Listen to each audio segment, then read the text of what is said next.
I am sure sports. You know me there. I'm coast to coast representing. I mean, I say this is righteous representing for Omar. You don't know, come get the sports over here from near and far. Boy. Me say I am sure sports, one thing me sure about. When me say sure, that me not doubt. Come get your sports, get it over here. Come subscribe, repost and share. I am sure sports, one thing me sure about. When me say sure, that me not doubt. Come get your sports, get it over here. Come subscribe, repost and share. If me not sure, that me not say it. Know who score, that me not say it. Never know the game play, that me not say it. If me never seen a game, me no know who play. For your sports news, better come over here so. For your soccer news, then come over here so. If you don't love sports, still come over here so. For the day done, you are gonna love over here so.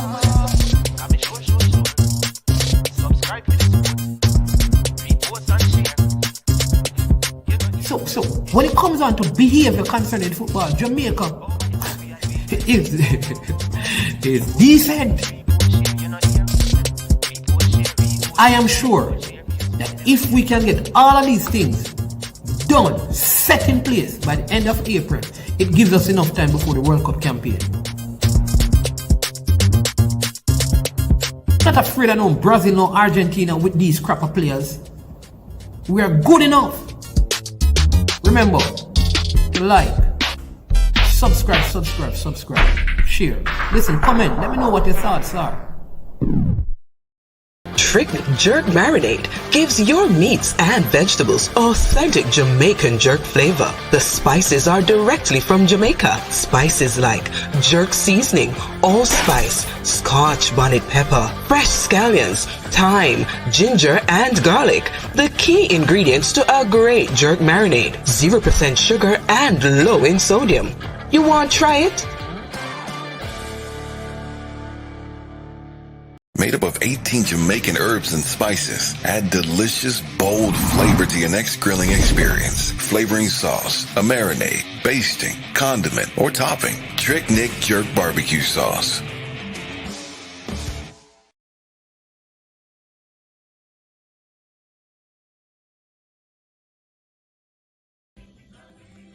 Bang bang bang bang bang. And then the ranks become repeat it again. And this time it's all about Ali Cup. It's up. You know it go. August 12 and 13 on the school grounds of Aggie Animal. If you don't know what that is, it's Excelsior High School, 137 Mountain View Avenue. Make sure you're there. It's a big day. Because guess what? The organizers, the man called Chris Bailey and the man called Sambo. Big up Zengabat. Big up Fuba, big up all Excelsior people, because you know, for the Excelsior person, you hear what now. Everybody big up. Make sure you're there. It's a big day, August 12 and 13. Ali Cup, because Ali life, I feel live on. And from we say it have to go, so and so it have to go. So all Excelsior people, big up. I remember, we start out with 8 teams, but remember, 4 forward, so 12 this year. So you know, next year it can be 24. So make sure you score. Daily ranks, big up, Ali Cup. August 12 and 13, 2022. Mad.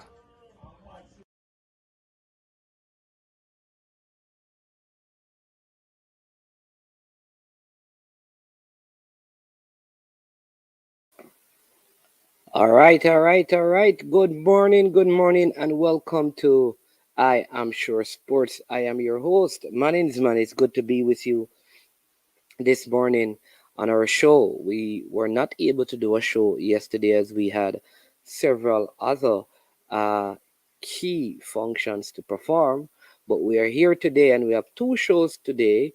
We have this show that is going to be around an hour and 30 minutes to around an hour and 45 minutes long, and then later this afternoon we'll be having the Arsenal podcast, but we relabeling it, and we're going to call it the Banter Show, because we want other fans from other clubs to be a part of it, to come and tell us about their move in the transfer market. In fact, people, I just discovered something.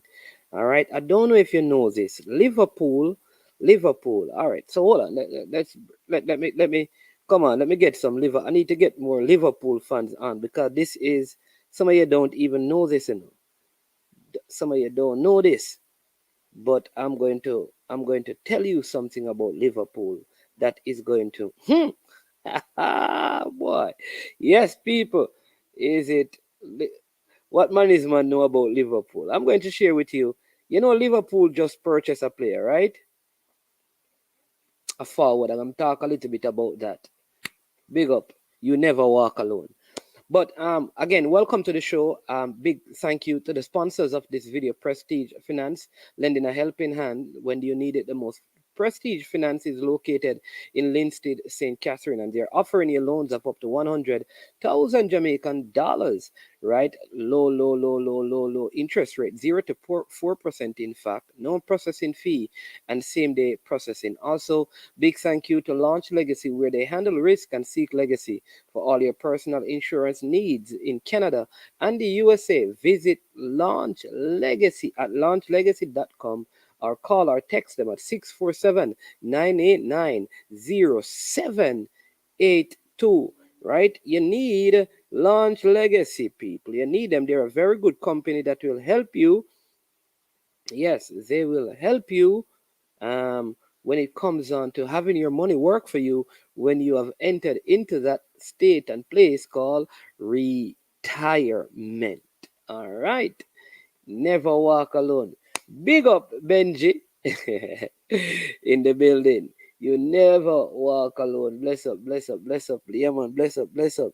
You know, I see Brain Drain. This is a C-bar, man. Already, giving a shout out to Calabar. It's a green and a black super chat. Respect for that, Brain Drain.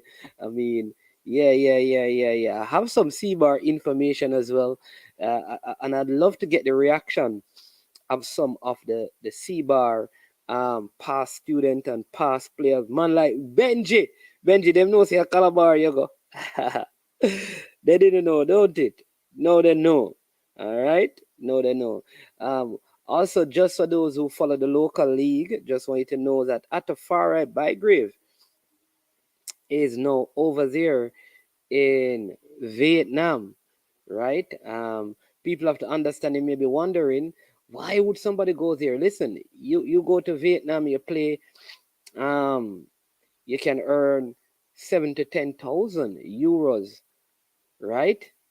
For your pay.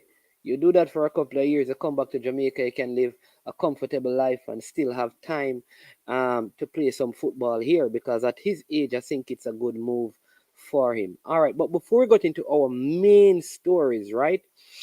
Do you know that Liverpool purchased a player called Darwin Nunez, who is a center forward? All right? He's a center forward, and he is from Uruguay, right?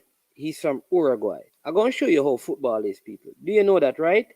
Darwin Nunez is from Uruguay. Do you know the first time I saw Darwin Nunez? Who remembers? The first time, do you remember Darwin Nunez? I need some Liverpool fans to tell me. What's your first memory of Darwin Nunez?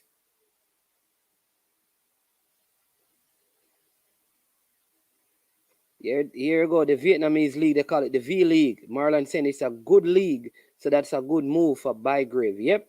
And I mean, his salary could be doubled if he performs well in his first season. I'm telling you, those leagues, it's 2-3 years, bam, make a lot of money. You're cool. You understand me?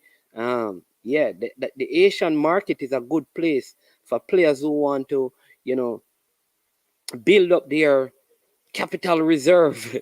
You understand me? In a short period of time, and then they can head back to the shores of Jamaica and stuff. But I need some Liverpool fans to tell me their first memory of Darwin Nunez. Don't tell me you only know this player since he has been transferred to Liverpool and not seen any response. So it seems like some of the Liverpool players, fans, I know more about Liverpool and Liverpool players than the Liverpool fans. So let me tell you a little bit, because none of you answering, and I know that after I say what I'm going to say, you're going to say, right?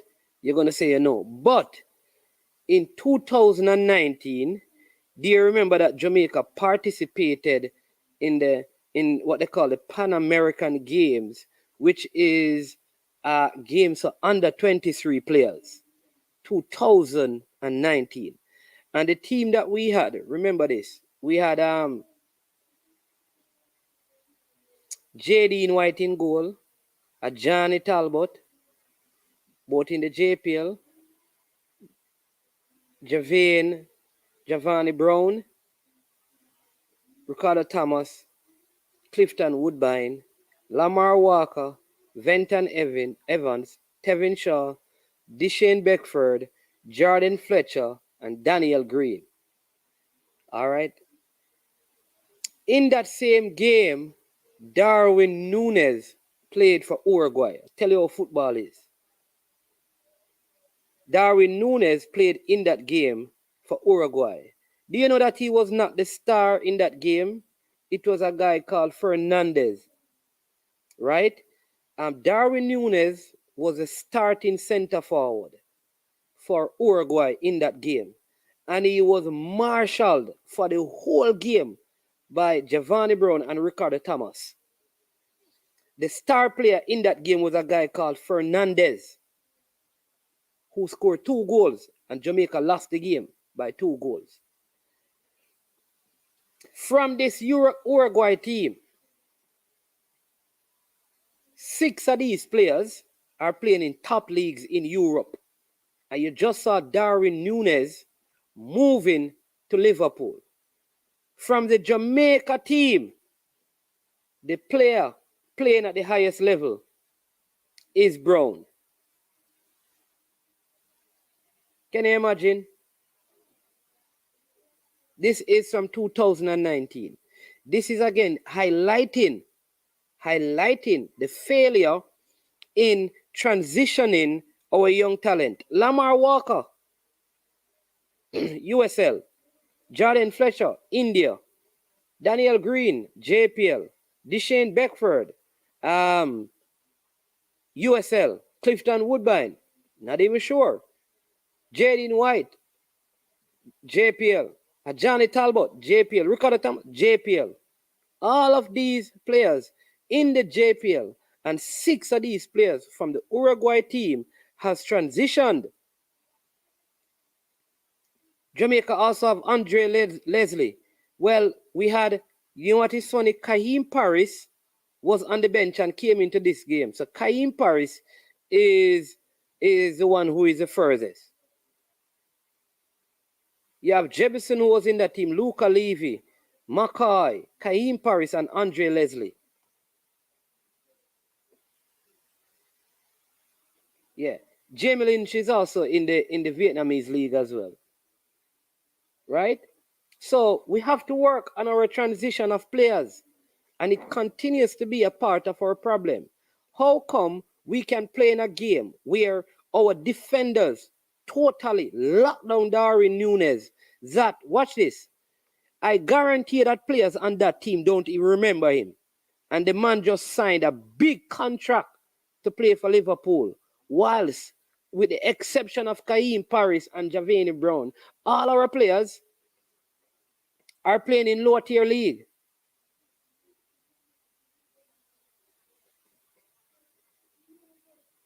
We have to do better at transitioning our players. We have to do better in transitioning our players from one level, from youth level to senior level. We have to do that.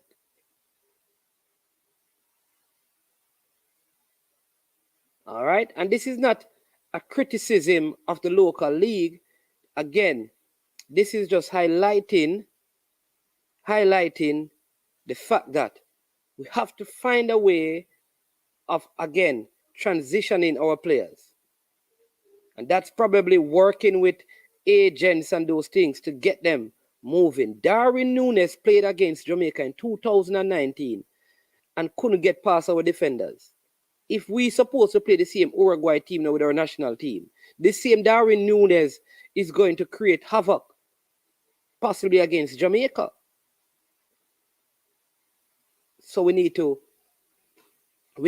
do better. So just a little bit of information for those who are out there. Welcome all the persons who are just joining the chat as well. Now, for those of you who are Calabar fans, you would have heard that Corey Bennett, formerly of Hydel, is now the head of track and field at Calabar. Also, Andrew Price. Yes, Andrew Price, St. George's, Boystone, Humble Lion. Now, Andrew Price has taken his talent to Red Hills Road. Andrew Price is the head of football at Red Hills Road, at Rabalak, at Calabar. What do you think about this move, Calabar fans? The St. George's man is at Calabar, and he's in a zone with St. George's and Kingston College. Can you imagine? I don't know how these zones were done. So this season, the season you hire a new coach, you hire a St. George's coach, and you have St. George's in your zone. So Corey Bennett, a former Woolmerian, is head of track and field. And Andrew Price, a Georgian, is now head of football. He has also brought with him O'Neill, Bigger Thomas, to be his assistant. Now, it's going to be interesting to see how this works. I wonder if I can try and get Mr. Price to talk to me about his new appointment. I'll try to give him a call. All right, let me take some of your comments. Big up Lolo, and big up young Lulu as well. Big ball over there. Yeah, man. Pesa, where is Woodbine now? So Calabar turned to Woolmers and George's Sahel. So, man, if Darwin didn't do well, there is no need to worry about. So, man, if Darwin didn't do well, there is no need to worry about Zimenez. Listen, I keep on saying to people, listen, Zimenez just turned 17. At that time, Darwin Nunez was about 18, 19. So he was a little bit older. I am not worried about Zimenez. He does have some talent. He looked very poor in the local in the U20 championship, but I still think that he is a good talent. And he has room to grow and improve. I hope that while he's at Mount Pleasant, they will help with his growth. People, let's make some contact. Give me a sec, people.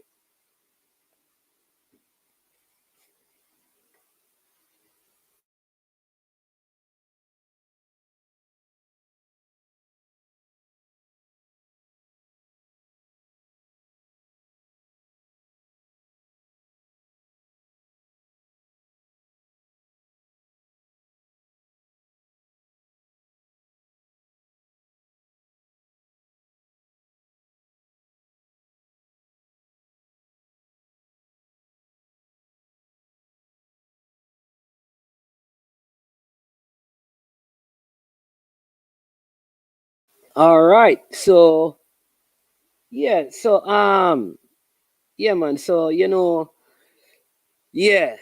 so I don't think we need to worry about Zimenez. This one says, I have a lot of time for Andrew. I hope he does well. Coaches go anywhere they want. No, funny. I am sure sports. Last time a Fumberland coach, a schoolboy team, he was let go by Mike Henry, Marion Gardner. So if Price, I will get let go. Okay. All right. Well, let's see if we can call the best person to ask these questions are the man himself. Big up, man called Man of Steel, Brian. Out here in St. and they have a short man in. Hello. Good morning. Is this Mr. Andrew Price? Yes, it is. My name is Omar Stinnett. They call me Management. This is I Am Sure Sports. Welcome, sir. Thanks for having me, Management. Yeah, man. Hope you're doing well. I know you're probably just recovering from the loss by the Reggae Girls because I know they are very dear to you. Yeah, but on Monday night we just have to get the job done. You have to get the job done. Oh my lord, I'm afraid to watch the game. I can't. Don't be afraid, but don't be afraid. I can't take it anymore. No, man, don't be afraid. This that similar thing happened in 2018. We lost to the United States 6-0 in the semi-finals, and then we had the third place playoffs 2 days later against Panama, and the rest is history. We qualified for the World Cup in France. So the girls just have to show up on Monday night, get the job done, and we'll be on to New Zealand and Australia. All right, I'll take your word, sir. And if anything happens, you know that I'll be calling you because you're the one who told me to watch. Yes, man. All right, but just saw in the newspapers that you have been appointed head coach and it's suggesting technical director at Calabar. So want to firstly congratulate you on your new role and appointment. Thank you very much. Thank you very much. I am privileged and honored to have been chosen by the Calabar community to revamp their football program, and I look forward to the challenge and go there with a lot of gusto. Yes, and it is the first time you will be leading a schoolboy football team, so you have been integral in the youth development at Boystown. Yes, it's the first time I'll after this coaching a schoolboy team, so I guess I can take that one off my bucket list. Yeah. So I've always dealt with youth, as you know, at Boystown. I am not one of those coaches who are very shy to expose youngsters. I have exposed 15-year-old and 16-year-olds in the Premier League. One of the few coaches who started that process. So I'm not afraid to put young charges out there to express themselves. And, I have intimate knowledge of dealing with youngsters within the club system. Also, I was a product of the schoolboy football. So it's a challenge that I accept with open hands, and we go there to rebuild the program. All right, I have a big question for you. Well, I don't know if it's big, but how do you move from being the keynote speaker at your alma mater, St. George's, to the next day being appointed head coach at Calabar, and now they are in the same zone? Hey, it is what it is. Life is like that. Life has a funny way of throwing curveballs, and that's how life is. And once you're true to yourself and you're committed to causes, then you can traverse those obstacles. I mean, I was definitely honored when St. George's College asked me to speak at their sixth form graduation ceremony, because, as you know, I'm a product of the school. But at the same time, my job is for the rest of my life, is to try and assist young women and young men to be the best that they can be wherever they are. I was jokingly saying to somebody that you never know. Maybe 5 years from now, I might be coaching Manning's the Costa Cup team. You never know. It's wherever I'm taken and wherever I am required. So it's just about assisting people for the rest of my life and helping people to be the best that they can be. That's what I'm about. One of your former... Football has been good. Football has been good to me, management, yeah. And as a result of that, I've gotten an education. I have met a lot of people. I have traveled the world, and I see what football can do for individuals. There are individuals who I have coached who are professionals, earning good money now and able to support their family. So the vehicle of football is a way that I can assist the country. And with a country that right now we have so many little things to be proud of, we have to try and use the vehicle of sports to see how we can assist the next generation to make this country be a better place.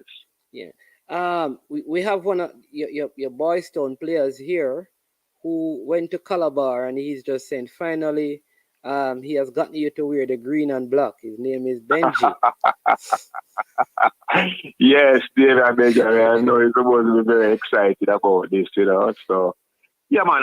Like I said, as you know, man, anything that I do, I give 100%, and I give it my all. So, now that I am at 61 Redhills Road, we're going to start a movement and see if we can revamp the program and get the holistic development of the players. You know, at the end of the day, what we want when the student athletes leave the school, they can either get a football scholarship or they can become professional players or just good, honest, hard-working citizens of this country. But we need holistic development. Yeah. And you're not only there to play football, you're there to get an education. So you must do the two of them and do them well. And that is one of my goals, to ensure that the students achieve both on the field and in the classroom. Yeah, all right, great. And then I also noticed that in the article you said that there is, hopefully a 3-year plan that will be implemented. One thing I know is that last year the expectations at Calabar, they were very high, but they had a very young team. I don't know how many of those players that they have held on to, but they had a very young team, but a team that many people thought should have done a whole lot more than they actually did. I mean, do you think, what are the expectations? I know in the article you said that if you can come out of the zone, but would that satisfy the persons who have given it a job just making it out of the zone, or their ambitions to go further in the competition?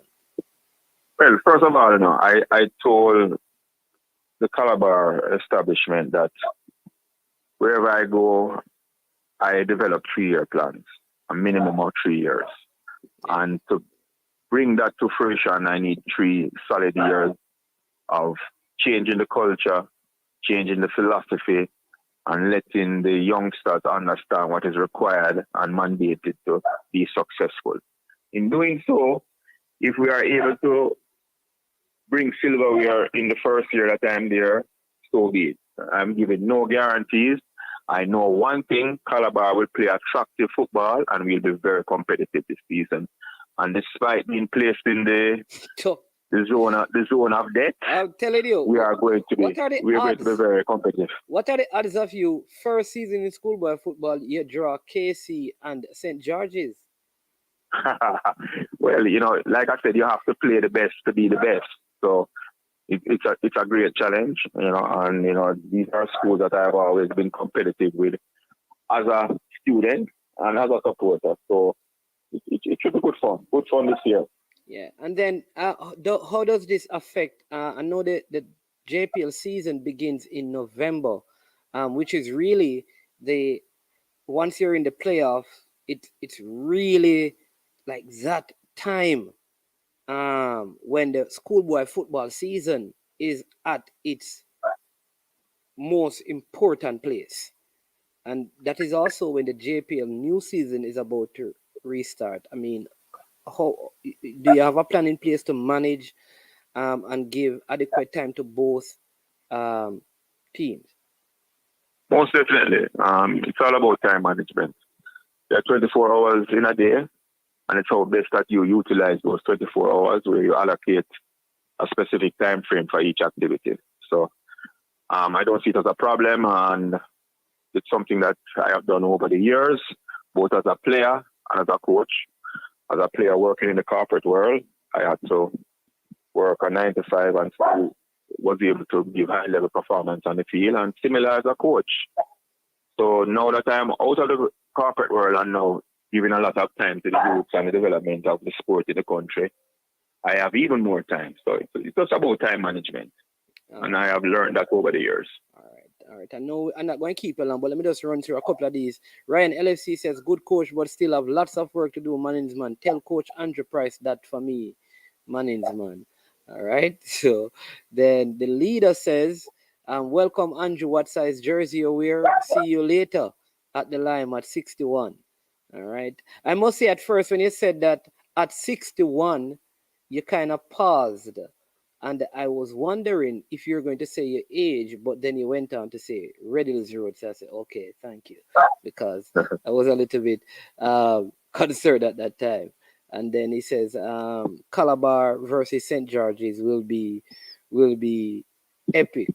And then I have, this must be a JC fan saying that Bar can't win Manning Cup with JC being a football club. JC scouted approximately 8 players from Caribbean this summer alone. I I don't know if you want to comment, not just JC, but there is a growing pattern or trend where the schools are looking to other Caribbean nations. Let me say it this way: other Caribbean nations are looking to send some of their best footballers into Jamaica. I mean, do you think that is good for the overall development of um, football at the junior level, or more emphasis needs to be placed on our own players, or both can coexist? First of all, let me tell you something. Schools are for educational purposes. Sports are extracurricular activities.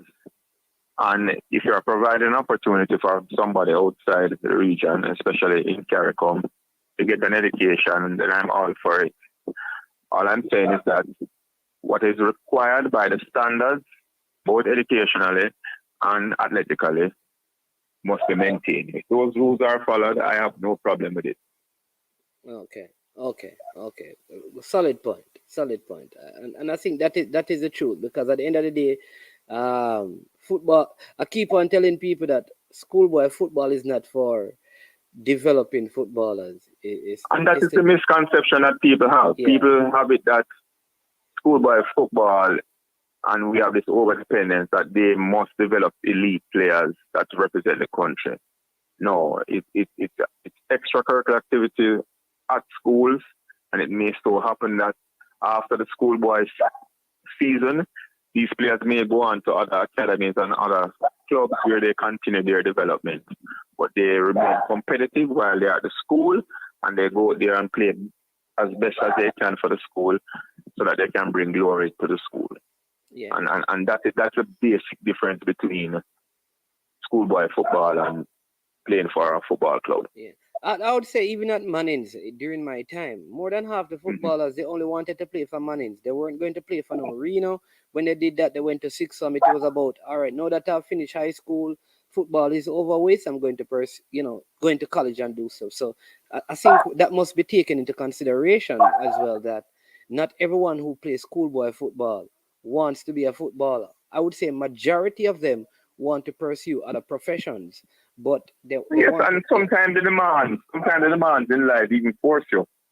Maybe a youngster looks at it and says that professional football or continue to pursue football after high school is not the way for me to earn and support my family, and I may have to go into the working world and try and support the family. So I think it all depends, and it depends on the passion and the talent of the individual. So it's a minute number of people that traverse from schoolboy football and become professional. A minute number, very minuscule.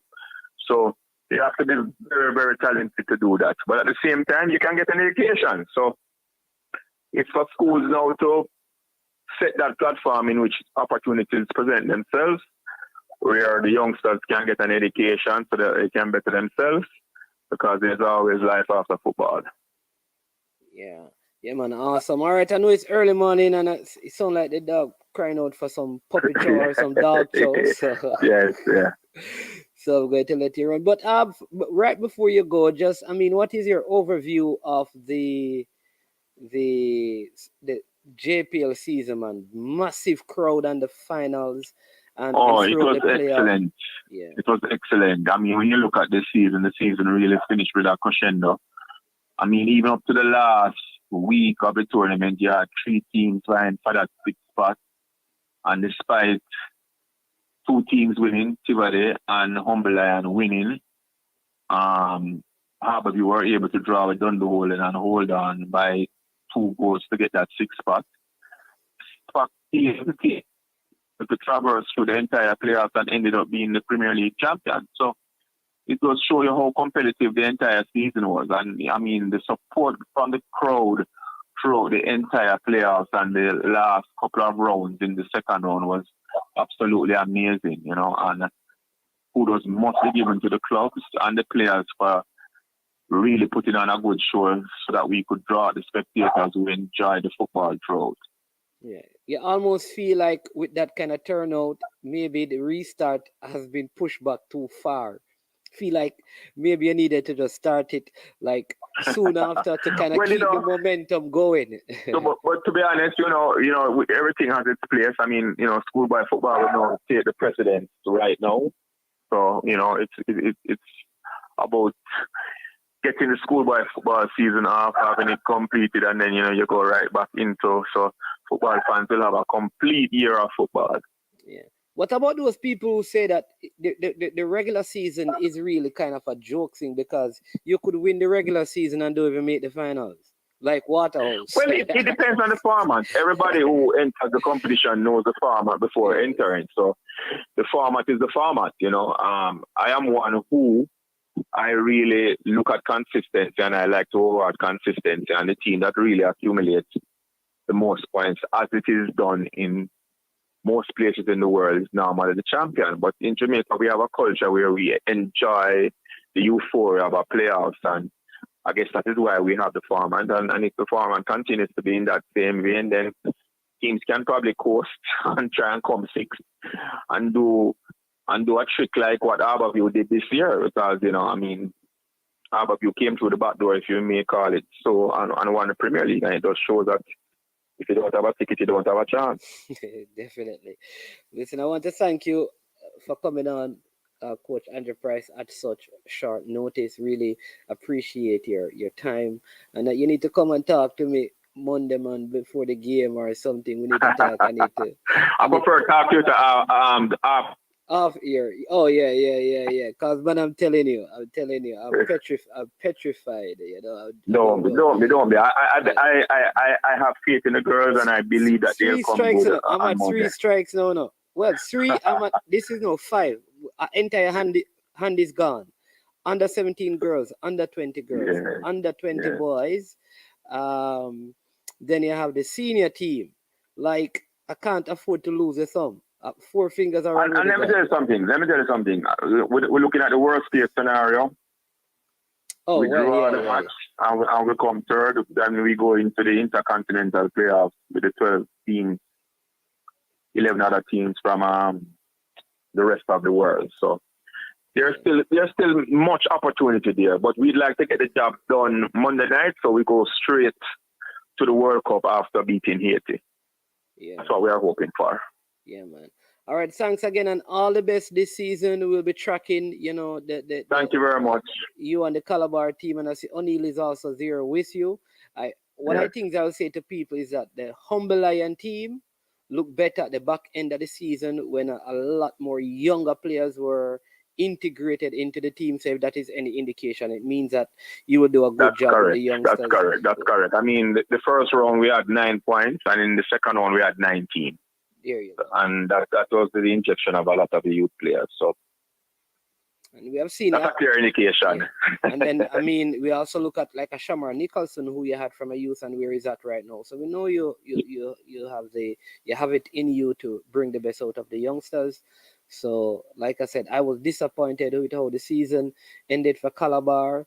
So looking forward to this season, because I think they had a very young team last season, and the expectations are even higher because they have a I don't want no. Be careful, man. Be careful. Figuratively speaking, a big coach. We are quietly optimistic, We're going to give it a good shot, and we're going to youngsters to play some nice, attractive football, so people want to come and watch Calabar whenever they are playing. Yeah, man. All right then, Mr. Price. Take care. Enjoy the rest of your day. Thanks, Omar. You're welcome, man. All right. Good. Yeah. All right. So there you go, people. Just had a conversation with Mr. Andrew Price. So he's the man at Calabar and also at Humble Lions. Looking forward to the schoolboy football season. There are many other moves that are taking place and going on. I know that would love to know as well what is happening at Mullines United, because we know that their coach was not there to the back end of the season to see which new coach is going to be coming in to take up things there. We're also going to try to get in touch with, we're going to speak to Ludlow Bernard a little later in the program, but let's see if we can get Mr. Paul Christie, the losing manager of the finals in the JPL. Great accomplishment. The St. Catherine team, the Mr. Christie. Good up. It's morning still, man. Oh, morning because I was up already. But you see, I give you enough time to put back a smile on your face after the disappointment of losing the finals. But let me begin by saying your team did a tremendous job. They put on a big spectacle for the fans, and you never lost in regular play, but in penalty shootout. So at the end of the day, tremendous season to you, the coaching staff, and all the players, given the challenges you have had. Well done, sir. Thank you very much. We really wanted to do it for the people of Don Bowling and the wider St. Catherine community. However, it was just not to be this time around. But we'll be back. We are getting ourselves to come back. So, people who are not taking us seriously, uh, they do it to their own peril. We are aware that we still need to improve a little bit more and we'll try to get a little bit better. And we are actively trying to get that done as we speak. Awesome, So, awesome, and also you have also qualified if there is going to be a CONCACAF Club Championship, Caribbean Club Championship. If there is going to be, then your team finishing second means that you would be one of the Jamaican teams participating in that. I know that there are some changes coming, so I don't know if that will be impacted, but that's also something to look forward to as well. and we really challenge, like every other challenge that we came up against earlier on in the season. We are looking forward for that challenge and to represent Jamaica to the best of our ability. Yeah. We also understand that your talisman leading goal scorer at a far right Bygrave, um, it was announced that he made a move to the V League over there in Vietnam. So kudos to him. How do you feel about that? Well, we are happy for us, we are happy to know that he is able to move from strength to strength and we are rooting for him. We wish him all the best over there in Vietnam. And we are just we are looking for nothing other than success for him. He, I think the life at the bowling prepared him for any and every eventuality over by Vietnam. So he should be okay. He naturally knows how to score goals, and that's what they have employed him to do. So the other things, the other side shows shouldn't be affecting. So they're expecting great things from him over by Vietnam. Was it a transfer or a loan or a free transfer or and do you know the duration of the move? Well, what happened over by Vietnam though, they, it's a little bit different from best practice across the world. However, he still decided that based on his talent, they would take it as to give him that opportunity because they showed tremendous interest in him. So over by Vietnam, what it is, they invite players all over the world for what is called a trial, and then after they see that player in the Vietnam set up to the club transfer, and then they would make the final decision. But we know that he has the requisite skill and attitude, so he should be okay. Okay, so you're not sure how long the deal would be if it is finalized then. Nothing finalized. Okay, okay. All He, right. yesterday when he left Jamaica went and he stayed yesterday. So he's settling in and I'm hoping to get some great news. And any other player from your club on the move for the summer, even if it's on a short move until the league restarts in November? Well, we have all kind of interest from Central America for some of our players. However, nothing is finalized yet. So as soon as something is finalized, I just let you announce it to you. Wonderful. All right. I also noticed that Peter McGregor was in the hospital. Heard he's out now. So happy to hear that. How is he doing? Is it a serious injury? Something to be concerned about? Is he recovering well? And it's still in the lower abdomen. He's home recuperated with his family, and he should do about maybe uh, 3 to 4 weeks, and then he can do his pre-season training. And he should be just back in time for the pre-season training. Okay. But he will be okay. He will be okay. Okay. Okay. All right. All right. That sounds very, very good. And just I mean, okay. All right. Sounding very good. Sounding very good. But again, listen, I really want to commend you. I hope the company that sponsored you, that promised you the the $500,000, if you won, would be so happy in the performance that they still give you the $500,000.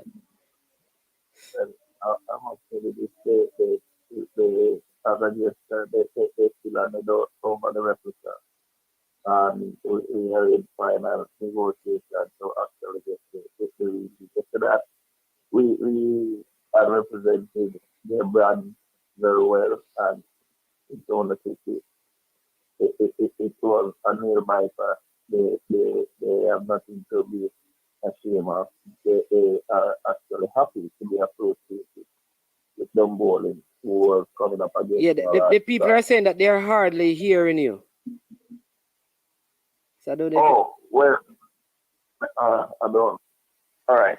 What I'm saying, they would have handed over a replica of the actual check on the night of the game.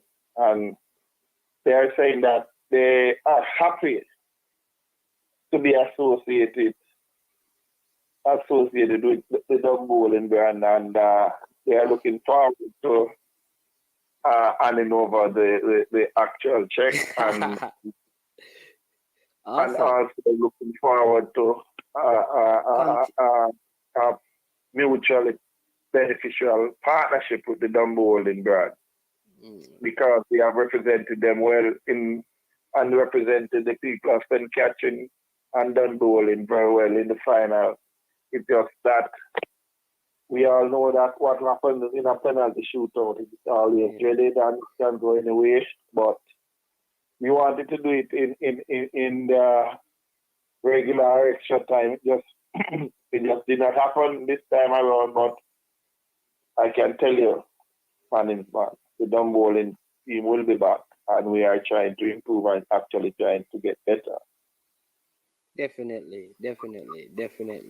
And I mean, I have and I'm going to put it up later. So if you're watching the show, you will see it. I have actually done a JPL best 11. I call it. I'll be showing it at the end of the right after my conversation with you, so the people can participate. And I have your coach as the most consistent coach for the season, and therefore I have appointed him like the coach of the JPL team. So I would say that he is, for me, in terms of overall performance from the beginning of the season to the end of the season, including the finals, he has been the best coach. And so, as a coach, he would have amassed the most time to the Premier League this season. Yes, as a coach, right? More than any other.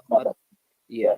I think the only team that he failed to beat was Arnett Gardens, and I think he played them once, and the other game he was away. He did not play Arnett Gardens. What happened the first time? He did games. Not play Arnett Gardens in any of the first time. He had an accident with his big toe. Something split it. So he was out for that week. The second time he was away. Did not play Arnett Gardens. So while he was overseeing the Dumboarding team. Only one team would have gotten the better of us, and that was Waterhouse in our third game of the season. Yeah. Did not lose that. Yeah. Yeah. He only lost one game. Wonderful. All right, listen. And the finals as well. Yeah, in regular time, he hasn't lost a game except for Waterhouse. Yeah. Yeah, in regular time, yeah. Yeah, man. All right, listen, I want to thank you again and again. Kudos to you, the management, the coaching staff, and all the players over there at Dumbehold, and all the best in the off season, and all the best when the new season begins, Mr. Christie. Thanks much. Thanks as always for having me. It's always a pleasure. Yeah, man. All right then. Blessings. Respect. Yeah. All right, people. That was Mr. Paul Christie of Dumbehold, and we also have some other information here that we are receiving. So let's just share that with you. It's concerning. There's a lot of move happening. Nicholas Nelson. He is now on trials with Guatemalan team Club Social y Deportivo. Yes. Zilahu Mario Campasico, commonly known as MC Arjos Zella, and nicknamed Super Chivicos. They play in the first division of the Guatemalan Football League. So Nicholas Nelson of Molines. Where is Brian? Brian not giving us the breaking information. So Nicholas Nelson has gone over to Guatemala to play in the league there. We don't know what is the length of the contract or the stay over there. But I don't know. Marlon, that's Marlon Nelson. What is the quality of the league over there in Guatemala? Maybe it's just a money move? But the Guatemalan league, is that the best league? Right now, I don't know. Like I said, I don't know what it is. I don't know. Yeah, but I hope it is for the player's best interest and not just financially, because he's younger. And I think when you're younger, you have to make more footballing decisions than money-making decisions. Yes. We're also going to speak to Mr. Ludlow Bernard, who is the it's on a trial. Okay, so he's gone on trials. Okay, it's just trial, no signing yet. But normally when you hear trials, you hear no money, no payment, no nothing. I think that's one of the ways that some of these clubs from overseas try to get players from Jamaica free. Send them on trials, and the next thing you know, well, we're just trying them out for 3 games, 4 games, 5 games, 6 games to see. So can you just clear them? And if after the 6 games they are good, they always think they can outsmart Jamaicans. But yeah, I guess the players want to play overseas, so that probably complicate matters. All right. One of the things that we have done as well before we bring on Mr. Ludlow Bernard is that we have created a Premier League 11. Like, this is, if there was an all-star team, this is it. And what we have done, we have selected and used a 4-3-3 formation. 4-3-3 formation. So what I'm going to do, I'm going to bring that up, and of course we can discuss and dialogue, and you can tell me what your thoughts are. Maybe you disagree with me, but I've chosen what I believe is the best 11 players, and I also have a coach there as well. I'll tell you who the coach is. He's on trials. Man is man. That will not happen at Mullines, my boss. All right, boss. Travis Spencer, understand, but we can't find different ways to credit regular champions than we have playoff. Okay. This one says it's not the best league for Nelson, but the league is better than JPL. They have team that plays in CONCACAF league, but trials is better than that. Don't understand the last part. Okay, all right, God. So them announce when the new season starting yet. The new JPL season starting in November, people. All right. So let people, I'm going to share, and this is just man's man without any consultation, just looking at stats, performances, and those things. That's how I picked this starting 11, or selected this starting 11. That's it. And oh, I think I need to bring it down a little bit. All right. Um, I can tell you some of the names that I have.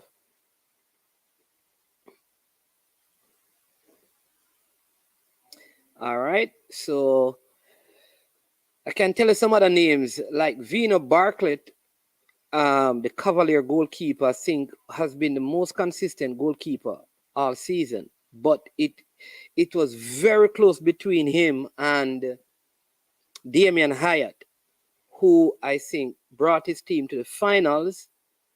All right, Damian Hyatt. But because Vino Bartlett was very good in terms of his penalty stopping for Cavaliers, I have put him in the goal because I didn't think Damian Hyatt did enough to save some of those penalties because I thought some were poor in the final. Not blaming him for the loss. So Vino Bartlett is the goalkeeper. He's a St. Lucian. The two center backs I have are Richard King from Cavaliers and Elvis Wilson of Waterhouse. You can tell me what you think. At right back, I have Staple of Harborview and left back Kenroy Campbell of Cavaliers. In midfield, I have Fabian McCarthy of Dunby Holden, Romario Guthrie of Arnett Gardens. I have Trayvon Reed, I'm playing him in the number 10 position. I have Daniel Green, Ronaldo Cephas, and Atafarai Bygrave. That is the starting 11 that I have found, and the coach is Harold Thomas. All right.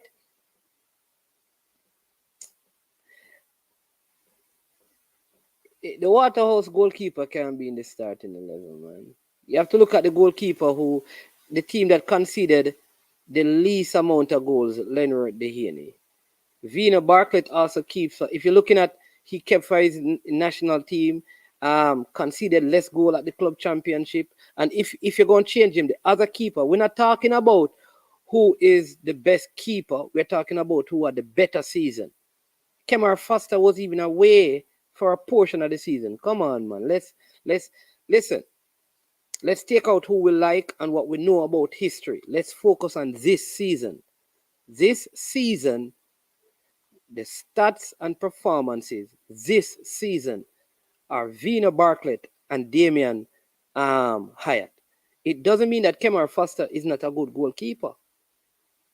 Eric Edwards had a very good season. Right. He was there, but he didn't keep there, but he went there, right? Which is why many people believe Cavaliers suffer at the club championship. But do you really believe that of the four, because the four keeper that came up, Eric Edwards, Kemar Foster, Vino Bartlett, and Damian Hyatt?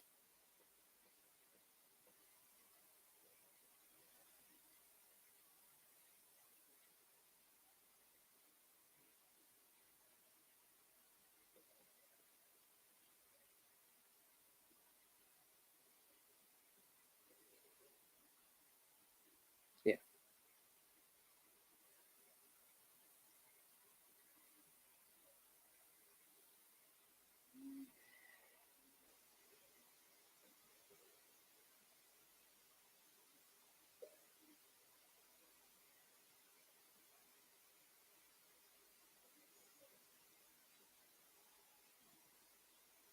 Yeah.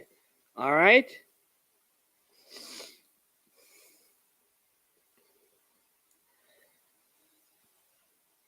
So, all right, there you go. All right. Leonard Dewey again says the Dunby Holden captain should be one of the center backs. Like sometimes, honestly, sometimes I wonder if we use sentiments or we watch. Leonard Dewey, no disrespect, but all right, who should he replace? You're telling me that he had a better season than Richard King? And again, a player not making the starting 11 does not mean that they are not a good player. This is just a starting 11. So you watch the league, Lenworth, right? And you believe that the Dumby centre back had a better season than Richard King and Elvis Wilson. All right, so, all right.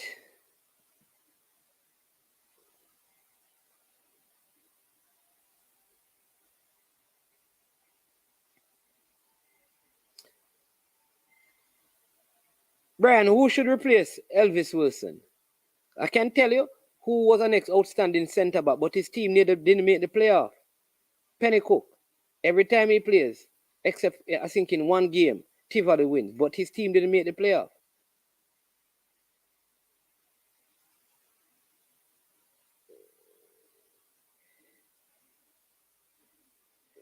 All right. Neville Jones says, what about the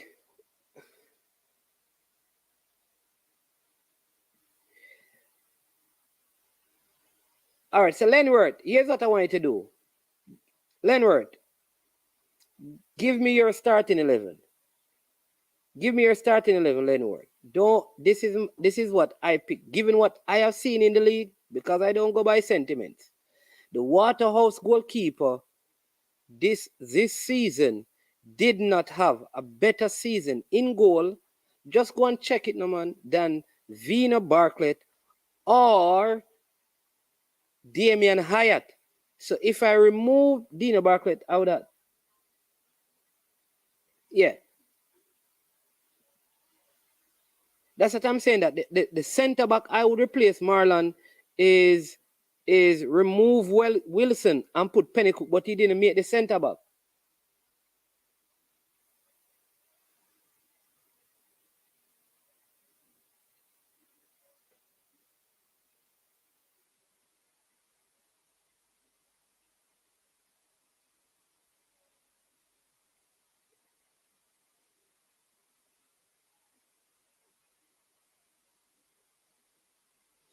All right.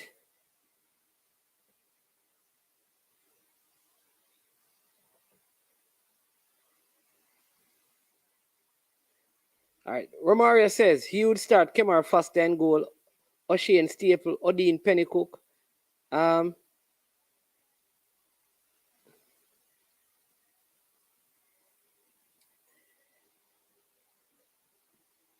Leonard, just name your team, no man.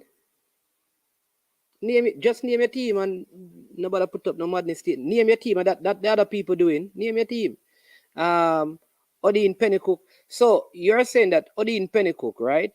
Good player, because he had him in some.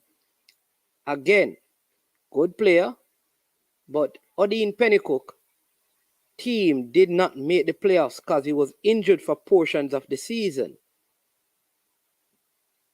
If you say Shamari Dyer, and people must remember that Harborview was one of the teams that conceded the most goals this season.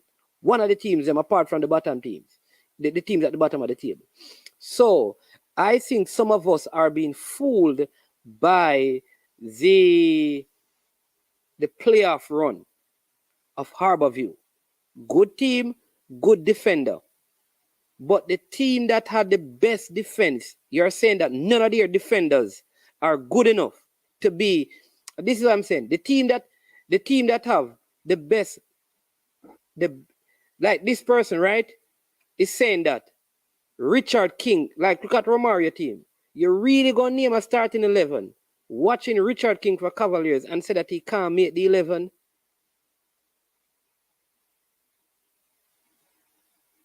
Shamari Dyer had a better season than Richard King. I think sometimes some of this is, I don't know. I don't know. I don't know. Man, making the playoff should factor too much when looking at the players in. Yeah.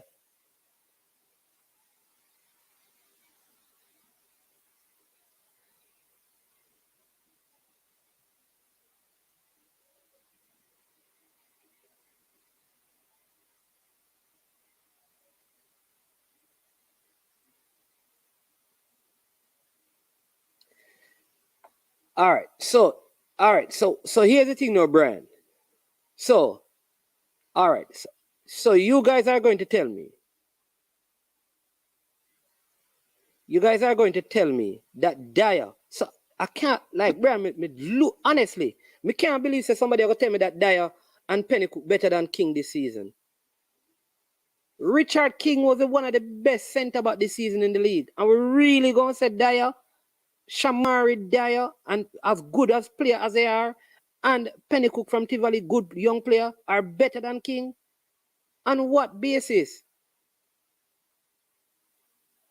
Even the stats, brother, me not understand.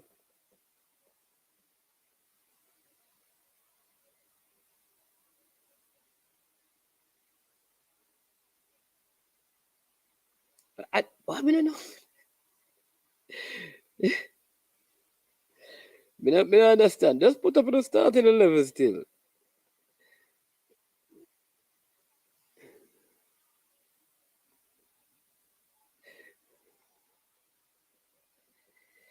The man, Leonard, do you hear me? Put up your starting 11. I'm not going to respond to no more your comment. Put up your 11. Everybody else is putting up theirs. You can't tell people, I am picking my team. Pick a different team. Just like what Romario did. Pick your team. Don't tell me what me can do. Me can put up anybody who want to put up on my. This is, I started out, let me say it again. This is my 11. And based on what I've seen this season, this is my 11. If you have a different 11, you put it up because I am not changing my 11. What I can do is put up your 11. No, man, I'm not talking about Romario Lawrence up here has a starting 11 that does not have King in it.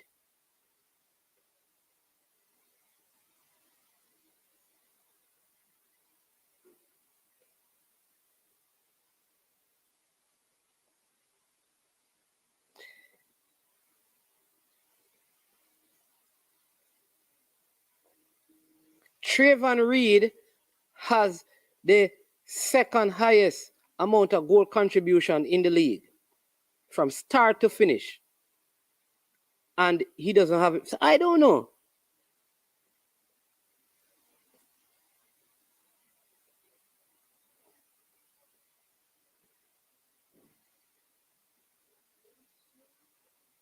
Never Jones. So put up your starting 11.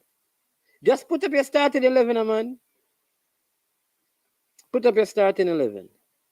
When I pick players that play for a team, man. That's another, man.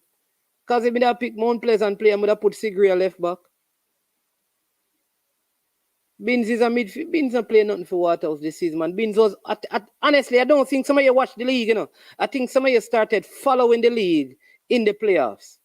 Because if you watch the league, you'd know almost from the first game, Binz got injured and was out for whole heap of the season. I don't understand you.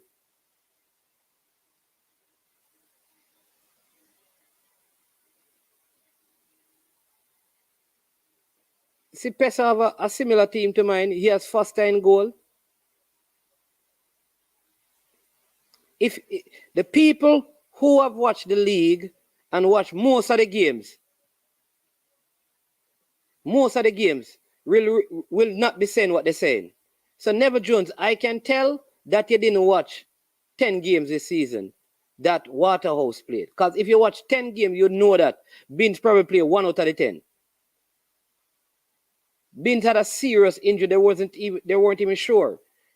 Then somebody is saying Foster. Foster was not at Waterhouse for a for several games. Several games. Had a poor showing at the club championship. Came back, when he came back, he put on some weight. So somebody, I don't think, like I'm saying, I don't think some of you watch the league.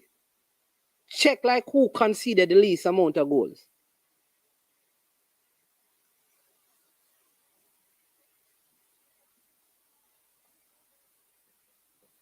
That's what I'm saying. He wasn't the best keeper this season. Overall, I don't understand how, like, where the people logic are. Overall, I think he's the best goalkeeper in the league right now.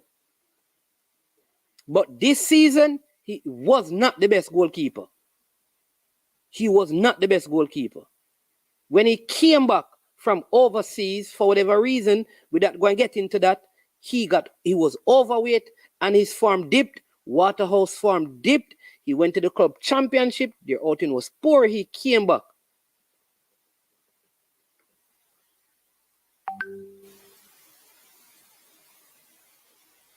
That's what I'm saying. All of these players statistically.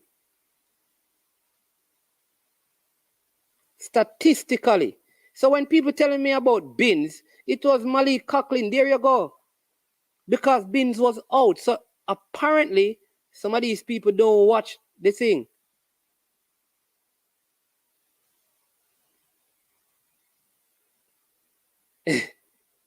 Yeah. We know that, Jerry. We understand that what you do. So what I can do is, and I can say this, if I remove Vino Barkley, the next goalkeeper would have to be the Dumby Holland goalkeeper,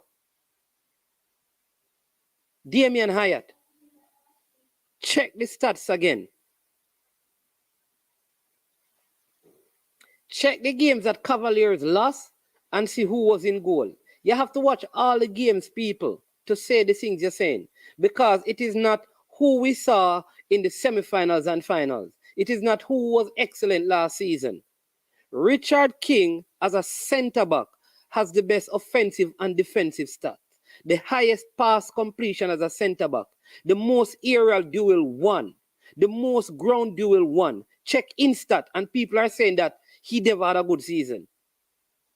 Penny Cook was out with injury. Check the stats.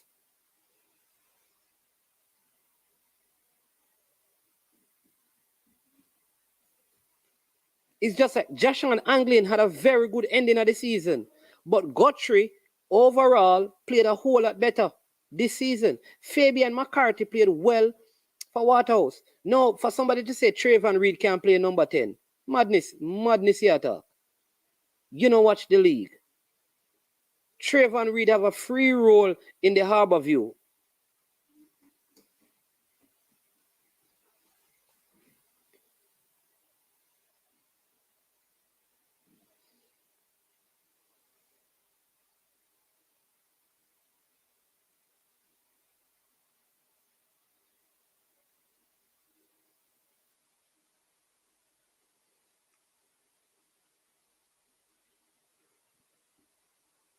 So, if you can give me a good left back, we can take out Kenroy Campbell.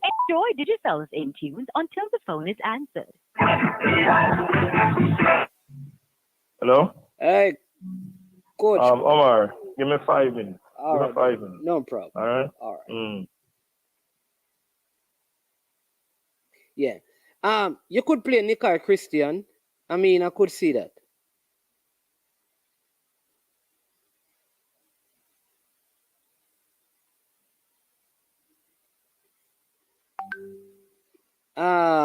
The thing is that Fresh God, you know the challenge I had with Nikai Christian. I think in the two biggest games of the season for his team, he never stepped up to the plate. He is one who could have been in there. But again, when I check the stats, who would you take out? Fresh God, because when I check the stats, Trayvon Reed had more goal contribution than him. That is it, you know. At the end of the day, you have to go back to stats. Even Guthrie had Guthrie had less goal contribution, but Guthrie plays a better box-to-box midfield.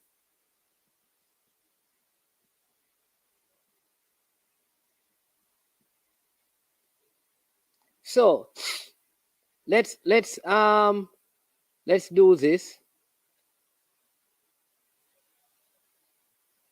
I don't think Shamari Dyer had a, but I will concede and change this one. I don't think he had a better season than Wilson. Yeah.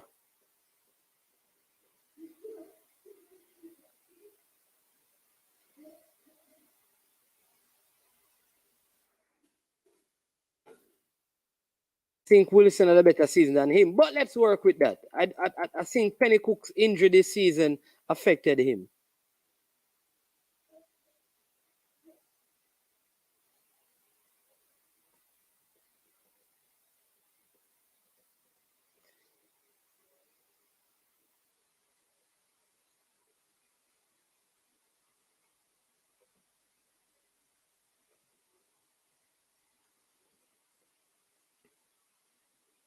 You know what is funny? I can tell that Leonard Dewey don't watch the league because him have to come up with it later. If you were watching the league, you would have a starting 11. But obviously, Leonard Dewey, you don't watch the league. You just chat a whole lot about intelligent people. You always come with this intelligent business and thing. Like, are you alone go school? You alone go school. Sorry. Oh, Mr. Only man who go school doing it. Because you always have to bring up intelligence and knowledge and GC faster and all and those things. Come on, man. Why you think you're more educated than everybody else? What qualifies you to be intelligent?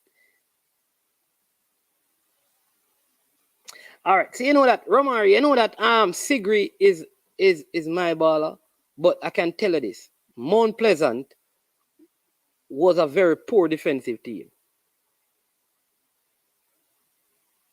Sigri started the first round well, but the second round, he was poor. And listen, Mount Pleasant are my team. In fact, I even think Odean Harding at Harborview was a more solid left back. I think Ajuma Johnson is a solid left back.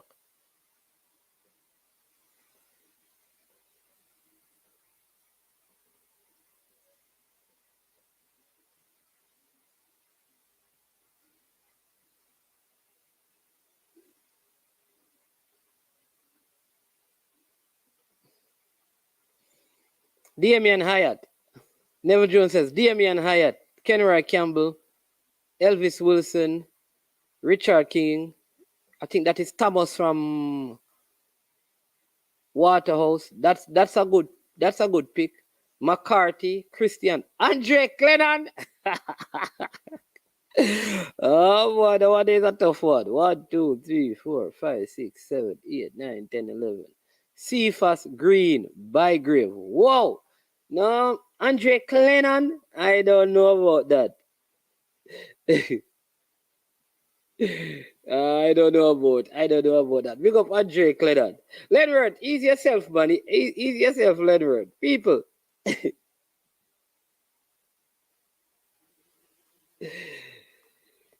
All right, we have a special guest, Coach Bernard. Coach Bernard. Yeah, man. Yeah. Good afternoon. Good afternoon. Welcome to I Am Sure Sports. Yeah, you have a few fans beating me here, so you have to. Before I even congratulate you, you have to rescue me, right? So we Oh, really? Yes, we're picking a JPL 11, right? So let me give you the starting 11 that I have. All right, you don't have to respond. Let me just give it to you. And I have Vino Barkley as Cavaliers, Shamari Dyer, Richard King, Kenroy Campbell, and Odean Staple in defense. Romario Guthrie, Fabian McCarthy, and Trayvon Reed. And up front have Cephas Green and Atafari Bygrave. So like a fair assessment. Some very good players being mentioned here, I won't comment because everything is a matter of opinion, Yeah. That is a fair assessment of some of our better players for the team in their respective position. Yeah. Because you have other players who had good seasons, but in the position that they played, like Benbow had a very good season, I think. But I think Trayvon Reed had a good season as well. So it's very. But let's not talk about that. Listen, congratulations to you and your Harborview team on a tremendous season. Yes. Thank you very much. And on behalf of the Harborview community, I also want to extend for that aspect. Yeah, man. And I mean, you guys were very strategic for the season in terms of transfers and players coming in. How Yeah. important was it to get the right players at the right time to complete the season as successful as you did? Yeah, well, Omar, everything really started long before this season, because in 2020, just before the season started, Mr. Stewart asked me to take over the team. And clearly I wasn't satisfied with the content of the squad then. And we went through until the league was aborted with some players. I introduced 1 and 2 players at the time. I would have introduced Tamon Shepherd, Kasim Priestley, Joshan Anglin, some younger ones right there and then. But the revolution really started in the next season when I brought in some more youngsters and I said that I was going to take this approach and use the competition ahead to really give these players some valid experience. And then coming into this season now, we'll see exactly how far it goes. Well, clearly coming into the new season now, we started with renewed optimism about our chances. But clearly things aren't going accordingly. We're playing some good football, but we conceded in some very dubious moments. And then, of course, on top of that, we weren't scoring goals. So we took the decision in the March period to strategically identify a couple of persons who we think could probably assist us. Our defensive unit was suffering from injuries, so by about that time now, they started recovering from their injuries, and then we had a full slate of defenders available to us. But the key turning point was the addition of Colorado Murray, Nicholas Hamilton, and of course I had to literally ask Philan Lawrence to come out of his slumber to come and play some football because he was just at home very idle. And he being a Harborview player, he really required no transfer, but just at home doing nothing. And brought the idea to him that, hey, you probably could start something right here. So, so the 3 of them came in and they made a big difference to the group. Yes, even the addition of Joshan Anglin and though they were there early, and Trayvon Reed, those players also came in the transfer season, I think earlier. But Joshan is a Harborview player. Yeah, right, but he came back. He came back after. Yes, he came back. Yeah. Yes, he came back, and then we had acquired Trayvon at the beginning of the season. Trayvon was really anxious to make a reunion with myself. So we made it happen. And then, of course, he's now reaping the rewards of that reunion. Yeah, my great success and thing. But was it always the plan that, listen, just get into the playoffs and see, where it goes from there? Or when did you really believe that we can actually win this title? Well, we started out the second round pretty well. We defeated Mount Pleasant, we defeated Moline. But again, we had a stumbling block in the valley. There's a lot of wind in the background. There's a lot of breeze in my background. Yeah, man, I'm moving the optimism here. So I would have gotten a team together. Sorry about that. Yeah, so people, that's what happens when you're out in the east. That's the east wind you're hearing. Yeah, so we thought that it was coming together after these 3 games, but unfortunately that was not the case. We still had to really identify the right combination of players. And I think we lost to Arnett Gardens and we lost to Cavalier. That was really a down moment for us. A moment in time in which we have to really reset our batteries and revise our strategies, so that we could make ourselves competitive right there. And then after that, we went along with, 1 second. Yeah, we played the game again, but, Lion, Portmore, and then we started a list. We played against Veer. I really was thinking that the Veer game, although we lost the game, we did play some excellent football on the day. And, right there and then, quite ironically, I thought that, hey, if we can continue this kind of consistency in the game and just be a little bit more defensively sound, because we have some very good defenders, I think we would have a chance. So when we played Montego Bay, Waterhouse, Dundee Wallen, those 3 games, this is where the momentum kind of picked up. We would have lost the Waterhouse, but then again, the flow of the game clearly was in our favor, and the signs were there. You could hear persons in the stands indicating that, no, this looks too dangerous. Above me not supposed to go through. Because somehow, based on the signs that were there, it was very ominous that we were playing some good football and that we probably could gather some kind of a momentum, So, in the Dundee Wallen game, we had to at least get a point from that. That one was kind of nerve-wracking. I don't know, the players were very nervous over that, because we didn't have the best of games, but we really did went about trying to secure our spot. But we knew once we got inside the playoff, and we knew that we were going to be very dangerous. Without a shadow of a doubt, we knew that we were going to be dangerous. As to where it would have faith now, well, that is another matter.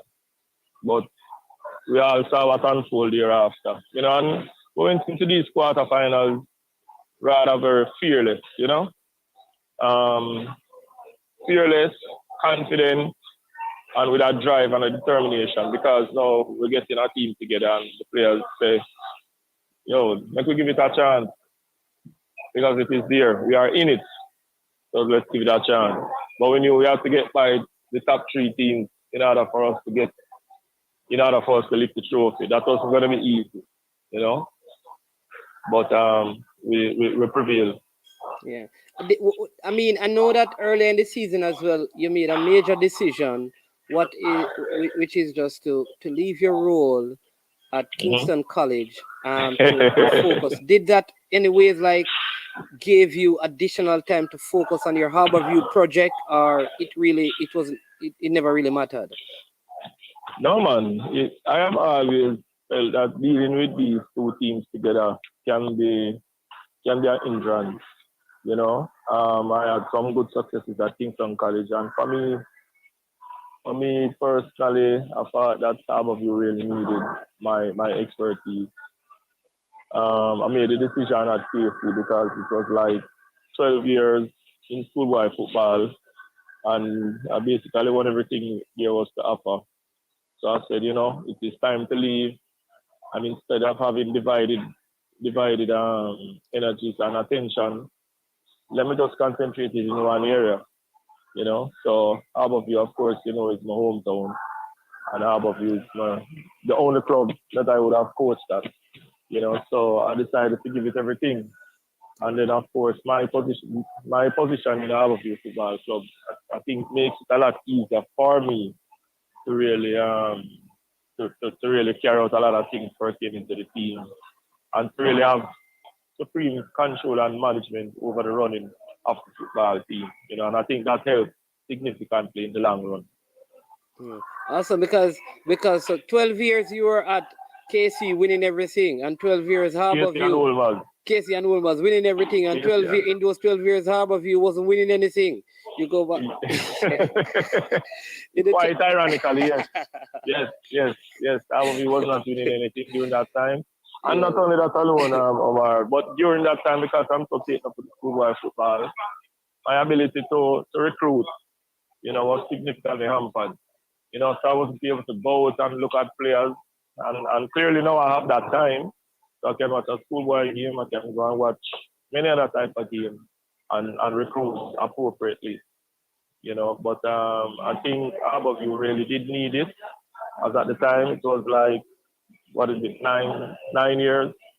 9 years we hadn't won anything, and during those 9 years, after all the time, everything that was happening. I want to tell you, Omar, you see in 2013-14 season, I think we could have won that year, had we managed to retain some very prominent players who all decided to leave at the same time. We're talking about the Damian Lowe, Akil Barrett, Andre Blake, Kemar Lawrence, Omar Williams. Yeah, they all left at the Jamie same Hyde. time. Yes, yes. All of them left the same time, and probably only Kevin Frater was left as a youngster.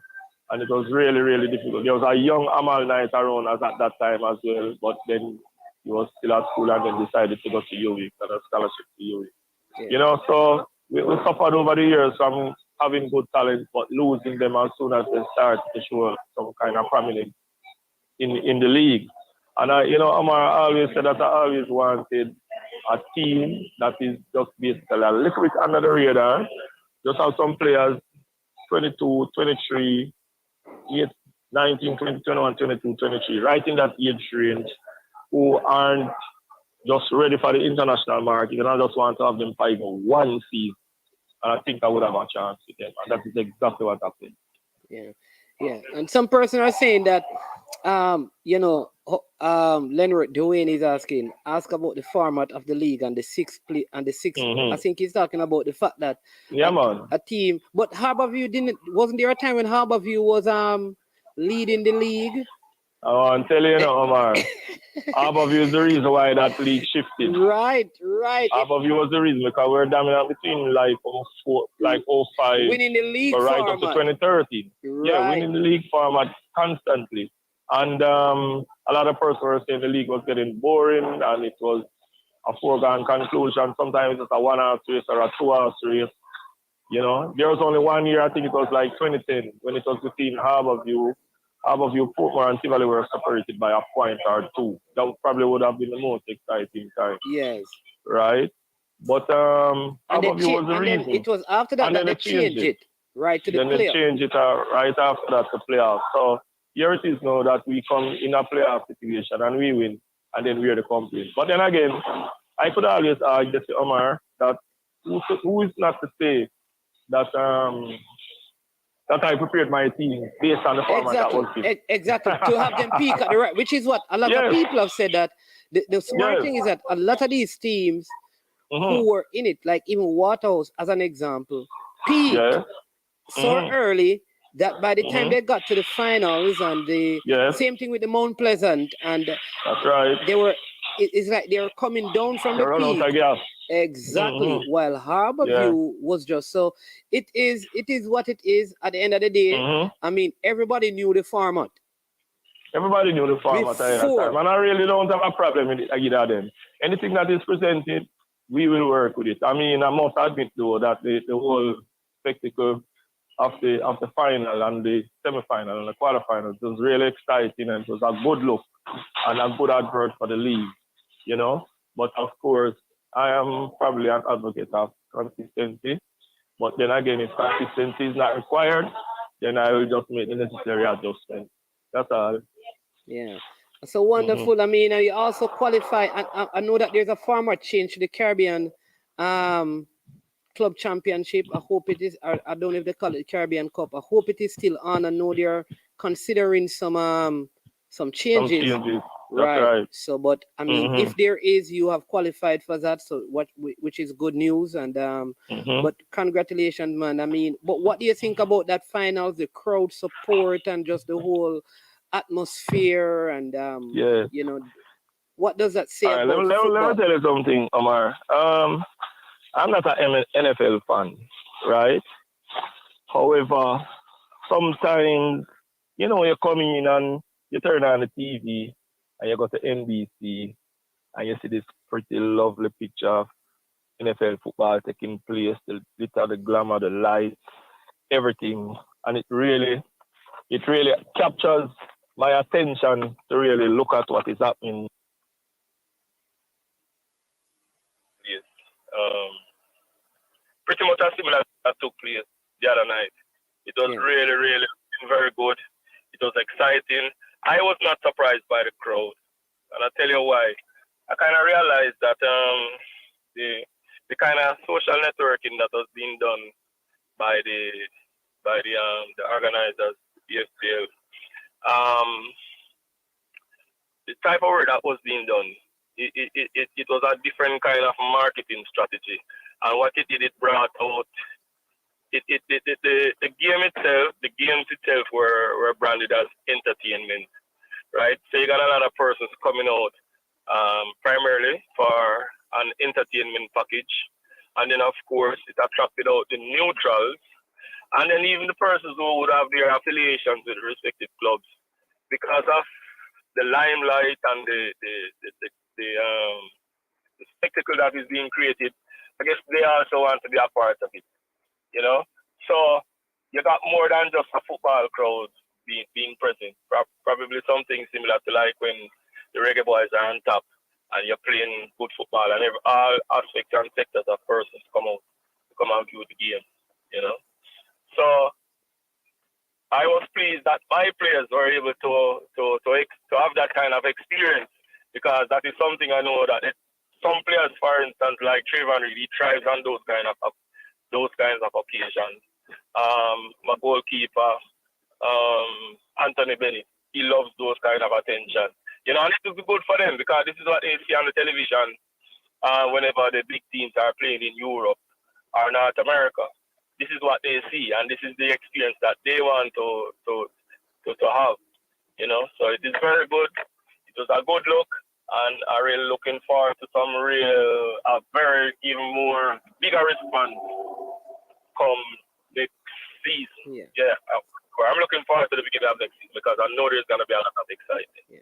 I think the final question, I think, is one of my key observations is I think these probably are the two toughest decisions that you made as a coach, and they actually paid off. One is you opted to continue starting Shane Staple at right back when you had Tariq Zeminis, and a lot of Jamaicans were livid. I even heard people calling you a madman. But I must say, Staple had a good season. And so whether people liked it or not, the decision worked. The other one is that you kept young Anthony Bennett in goal, even when Amal Knight came back. That's right. Which was unprecedented. National goalkeeper replaced by a player who never even made the under-20 team. But what kind of gave you the, you know? No, let me tell you something, Omar. I've been around football long enough. I recognize talent and know talent, right? And when I look at, in the situation with Staple and Jimenez, I mean, look at the scenario. Staple is the leading goal scorer at the time, and he's playing exceptionally well. Yes, there are young and upcoming Jimenez who probably hasn't had the experience in the position just yet. And for me, it was just a matter of time before he really gets that level of exposure. Because I know, yes, you're playing the schoolboy football, but I'm not fooled by schoolboy football antics, right? I like that. A lot of persons don't know, but in the previous season, Tariq Jimenez received 2 red cards. Exactly. Playing right back. Exactly. In the space of 5 games. Exactly. So for his development, I had to manage that particular situation. And that is where Staple came back in because the competition was there. And immediately after that, Staple won back-to-back man of the match. Yep. Right? So it's a matter of, time is longer than rope, you know. And it's a matter of time before Jimenez would come to the fore. He will come to the fore for sure, right? But as at the time, I have decisions to make. Yes, they may be unfavorable and unpopular, but I am prepared to live with whatever the consequences there are. A lot of persons say things and when it don't happen, there are no consequences for them, right? Now, in the case of the goalkeeper, this kid reminds me of a young Andre Blake. I used to work with Andre Blake when he was much younger.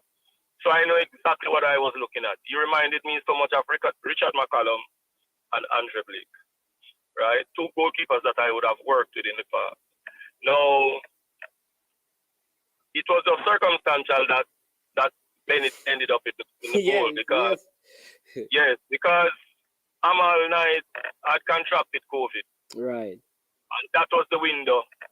And that enabled the player to get the momentum to continue.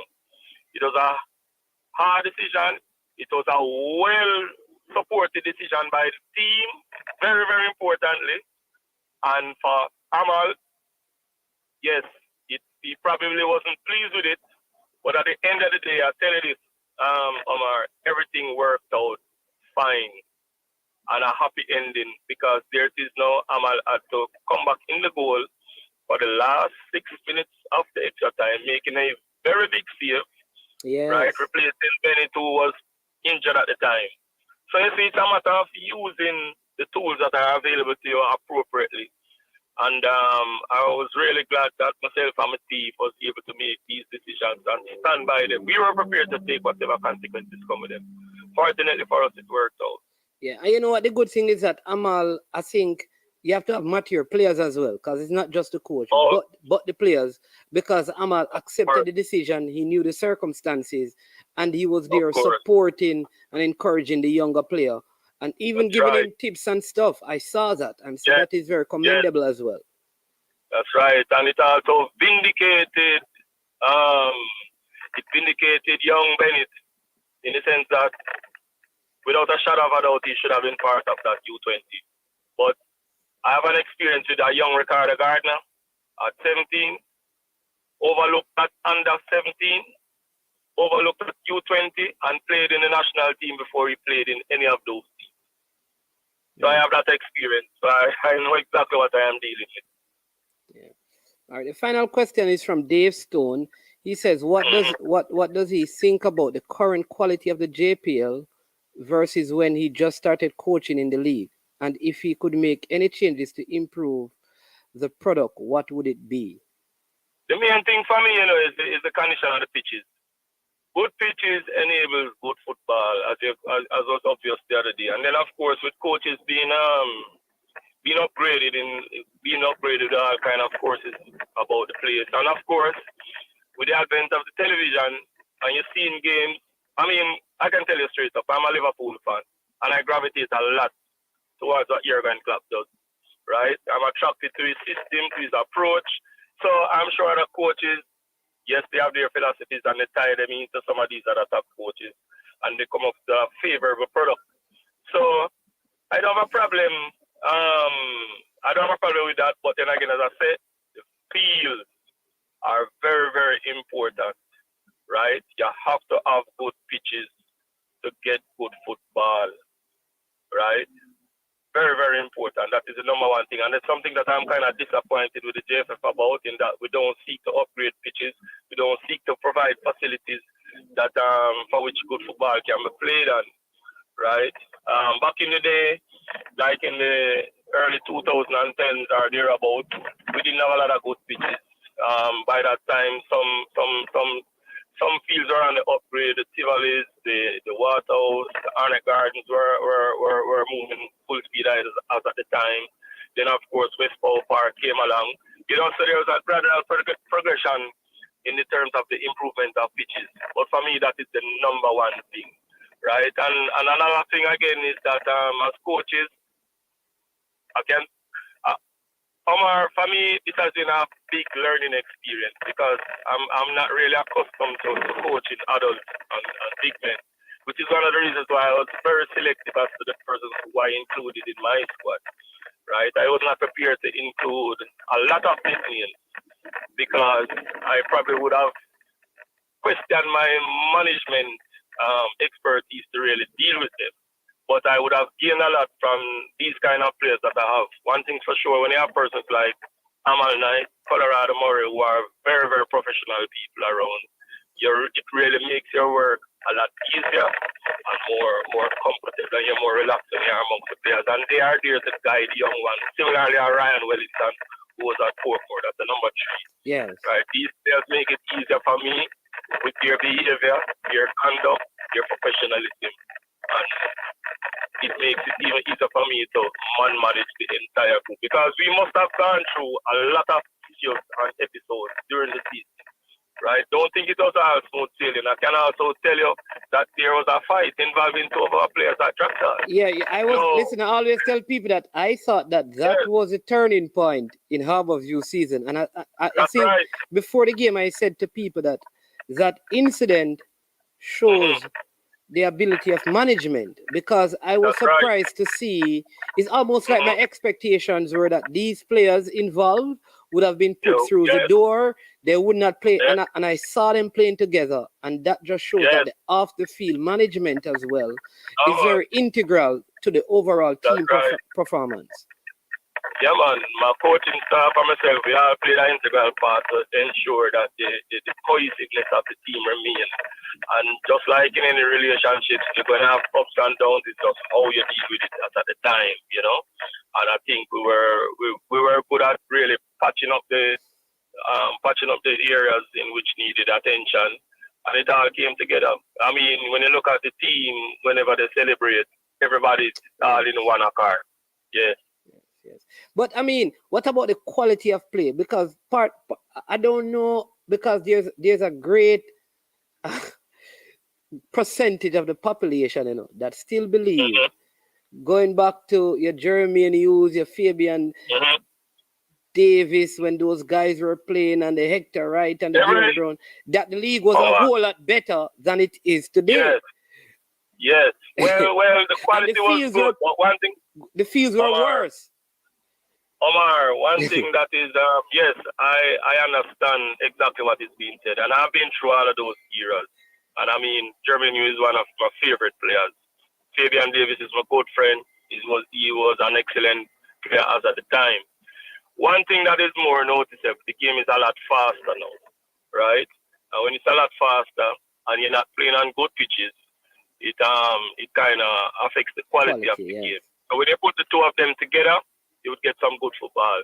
It's a matter of time before we really start to get back the stars into the game. And I really was glad that some players, they have some players like Ronaldo Cephas, Trayvon Reed, Ataforai Bygrave. These players were now becoming stars. And they were probably could be held in the same light as how you would have the Hector Wright, the Jeremy Hughes, and the many stars from back in the 80s. You know, it was just a matter of time before we see a couple of them coming forward. Also, one has to understand that immediately now they start to become a star. That's what I was just going to say to you, that we don't have Cephas anymore. We don't have Ataforai anymore, and you don't know. You could lose a couple more before the season starts. Right. So there isn't any continuity in terms of that. So it really does affect. It really does affect the quality of the game. It affects the attraction, because you want to come out, you want to put your TV on the right hand piece and the fire and come go and watch a game and come back for it. Right? There's no such player. Well, there are, but there aren't a lot. You know. And as I said, right now, we just called 3 names, of which two are flying out. You know, so we're looking forward to one played in the Ronaldo Cephas played in the Champions League qualifier for his club. Ataforai Bygrave is in Vietnam as we speak. That's right. Mm-hmm. Right, and these are the marquee players that people want to come and see. But in addition to that, it is very important that to try and play some good football on the surface. Because I think at the end of the day, good football in a good atmosphere with good aesthetics, it brings out the crowd, the excitement and the drama. Yeah. All right, I won't keep you any longer. It was such a good conversation. I know you're a busy man and trying to. Yes, I won't keep you any longer. But want to thank you so much, and also congratulate and commend you again on the tremendous success of your team this season. Know, it is. This reminds me of Leicester City surprising everybody to win the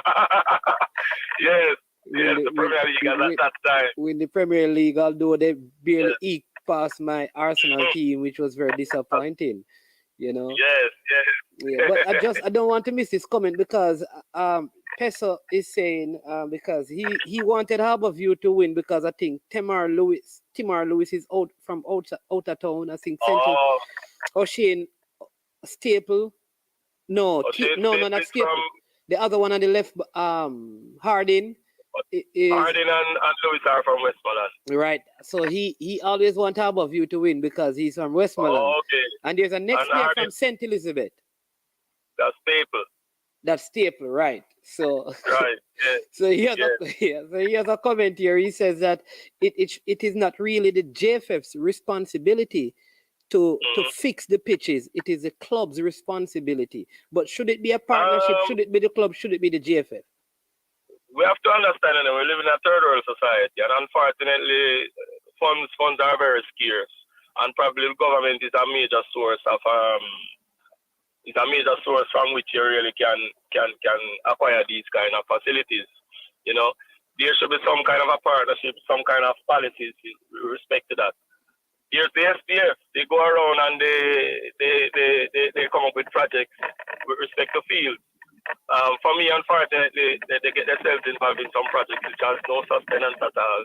And by within a year or less, the facilities are run down. Don't remind me, we had a big discussion about one in Sligoville. Mm-hmm. That yes, of course. Yeah, there are a couple. I'm saying that right. I always find it very strange that they instead of to add to the wheel, they reinvent the wheel. Like you have clubs that are operating for years that need help for the upkeep and maintenance, and you go and start something from scratch in a place that the sport is not popular. No disrespect, but I don't know what team has ever come out of the Sligoville era where the stadium was built. No, none whatsoever. But all I'm saying, Omar, is that look at Trinidad, for instance. When Warner was in his prime, he ensured that facilities were set up. It's not necessarily for the clubs, but these are centers and areas for which for use, and once it is monitored and properly administrated, then some of the clubs could have access to it. I think that there should be a facility in every single parish, right? That teams have access to. You can play your semi-finals and your finals. You want to have a training session, you can go there apart from your own local ground. Yes. This is what we need for a start. Unfortunately, the funds and the resources aren't widespread enough that everybody can go in the pocket and build a big stadium and build good facilities and stuff, right?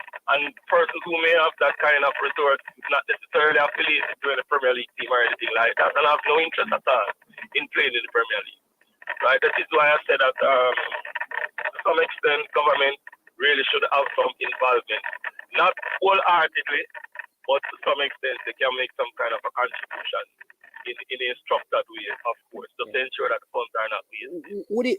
Would it work if, for example, I look at a Harbourview. If Harbourview, for example, were to do work at the Donald Quarry, as an example, the field that Donald Quarry uses, which is close, I think that is closer to you, or the Flour Mill field.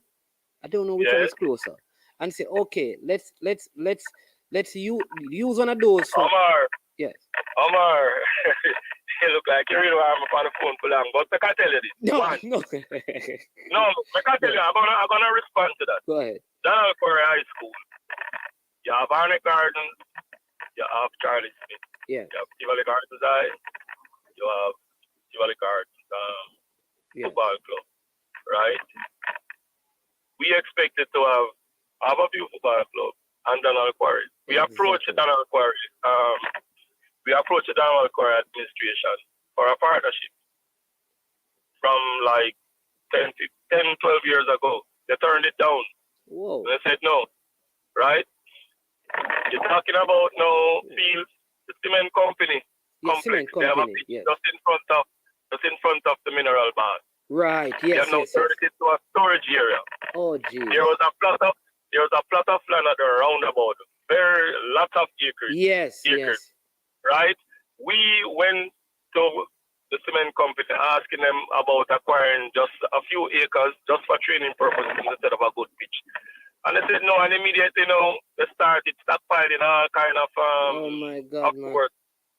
Right? And then, of course, the Rockford situation, Rockford, Flour Mills, probably that era maybe considered untenable in terms of, the violence and stuff. So it would be a wise idea because, and then I can even tell you this much, right beside the ready mix complex, we approach the ready mix complex to say to them, hey, this land is slowly being taken over by squatters. Give us some of it and let us build a training pitch and a football facility on it.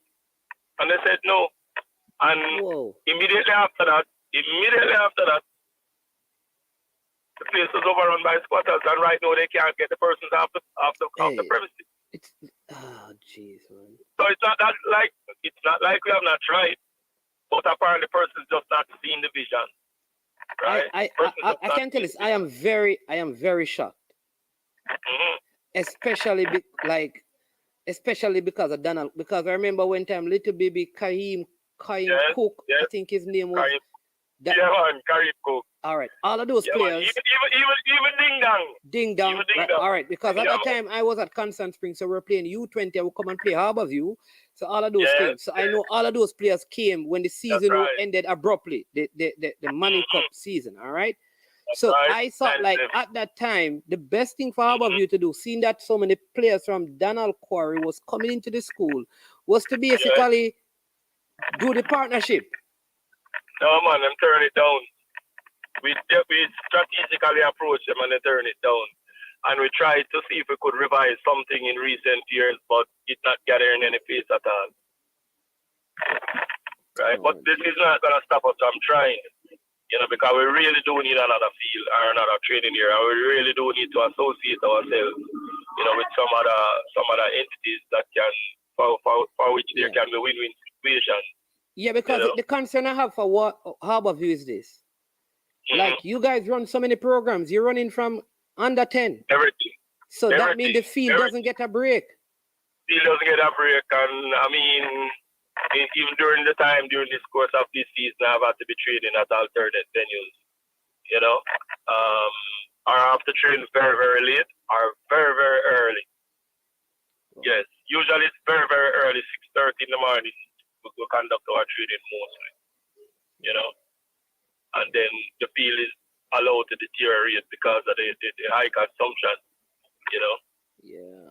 So we have to come up with solutions definitely going into the new season. Definitely. Listen, I want to thank you so much for your time. Always a pleasure talking to you. Yeah, man. All the best in the off season. Get some rest. I know that you're probably going to be up and about trying to find. We have some overseas obligations, and already the postseason looking quite busy already. Yes. But then again, it is good exposure for the young players. Yeah, man. Blessing. Mm-hmm. All right, Coach. Well, take care and congrats again to you and the team. And yeah, man, you'll hear back from us, and we will hear from you. And all the best to the Harborview family. All right, then, Omar. Thank you very much for your time. You're welcome. And your listeners as well. Yes. All right, then. And Dre, anyways, I was here talking about he was the one calling you and telling you to make the coaching decisions, you know. Dre, what was that about, though? No, because he's the biggest Harborview fan, you know. He's a old Marian, but he's from Harborview, he lives in the States. So he normally talks to Mr. Giardini about players Harborview you should look at. So I can't remember one of the games when you were under some pressure.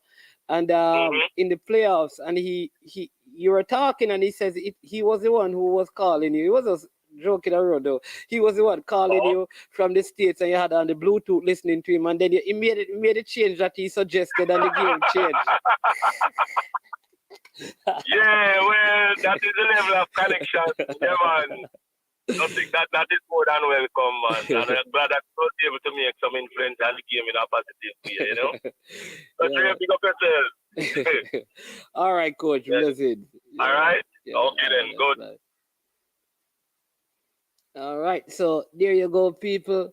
So, that was Coach Ludlow Bernard. All right. Mr. Dimension, your earlier text, right? You said that how come no Waterhouse players were on it? I had Elvis Wilson, but because people were suggesting I change it. But I think Elvis Wilson. So that is the team. Yeah. So that is the team. Listen, at the end of the day, all the teams that have been put up by the different persons, we still have Peso put up his team, Romario Lawrence put up his team. It's opinion-based, right? So different persons, like Mr. Porter said, Demario Phillips. So truthfully, I think Demario Phillips had a good season. and he could replace. I would even use him to replace Guthrie from Arnett Gardens. But it's just, he's just naming a team, right? So because Demario Phillips did have a good season, could replace Romario Guthrie. I would do that. You understand me? And bring him in. But that's how it goes. It would be good to see the other teams and stuff. I see Gunners Boss, bless up. Gunners Boss says, I have a training ground to rent you in Cool Hills of Maryland, St. Andrew, coach. Check out the Maryland Azteca. All right, Dre, anyway, that you're a man, say him have a feel that him can rent to Harborview. You understand me? You have to find out first if he has legal right to rent it, because he doesn't live in Jamaica, so he'd have to have legal right to rent the field. People, remember at 4 today we have the Arsenal podcast that we call in the Banter Show. We'll be talking some Arsenal business, but we also want other fans of other EPL clubs to come on and talk about their clubs. Listen, it was a wonderful show as we spoke about some reggae girls. We spoke about the Andrew Price at Andrew Price at Calabar, and Corey Bennett also at Calabar. We talk about, we're still trying to work out. The truth is, no matter what team we pick, it gonna create problems. So there you go. Any team we pick, that it gonna be problem. Because Demario Phillips had a good season as well, so he could be in it. In fact, you know what is true? Because he even played here for Jamaica, Let me tell you what. Ricardo Thomas could even go here. I'm telling you. I think he had a good season. Let's see. No matter what you do, people gonna have problems. But let's Ricardo. We just changed it up just for Thomas. Waterhouse FC.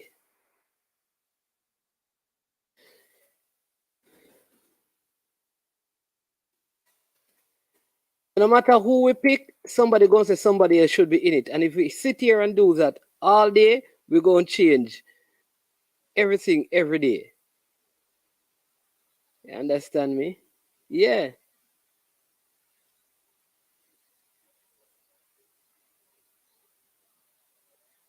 Man, it's gonna seem like the famous people them call you by your so they call me by the government name. Don't worry, Lawrence, pick up yourself, the Portmore fan. Every day. Brethren, I'll empty. Leonard Dewey, what's wrong with you with this? Come on, faster business. Even M10 football believe that. Thomas played mostly right back. Kemai Campbell played left back. Kemai Campbell. There you go. All that to Pesa, but he can't play. But he did play left back for the national team, And when they went to the club championship, they played him at left back as well. And he played left back in a couple of games. I think in the playoffs, he played left back. Kemai Campbell is a next player that was out early in the season, Because remember, early in the season, and I think sometimes we forget this, Early in the season, they had Ricardo Thomas at left back, and they had this guy Beadle at right back. People forget these things. I think most of us are forgetting the first round of the Premier League. Yeah.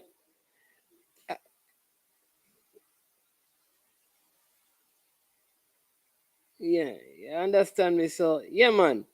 But no matter what team you pick, listen, people gonna have different opinion. But Vina Barkley, I think, has been a better goalkeeper this season than Kemar Foster in the league. But people, that's our early show. Like I said, we have a next show today at 4 with Stan Cranky will be on as we'll be talking about some EPL, some lot of stories coming out, lot of stories breaking, transfers happening, people moving, all of those things. We're going to be discussing those later. So if you're a fan of any Premier League club, you can come on. We can bring you in on the stream if you so desire, so you can share about your clubs. I am Man is Man. This has been I Am Sure Sports. And as usual, we say we are, you know what? We are over and we are OUT out. Yo, watch about dog, SKU heard this. The body out there, Sniper King I represent for I Am Sure Sports. You get to me, I say, when you want the latest news and sports and updates and all of that, check out I Am Sure Sports. You know the thing goes in. Remember, we cover the whole island. Remember Kingston, Westmoreland, Galchester, Ocho-Base, Galtigo Bay, everywhere. I Am Sure Sports, check it out for the latest news and latest updates. Sniper King I represent. Where them feel like? Ha! Yeah, someone on for the food from young, from where they need height. I Am Sure Sports. Yeah, dog.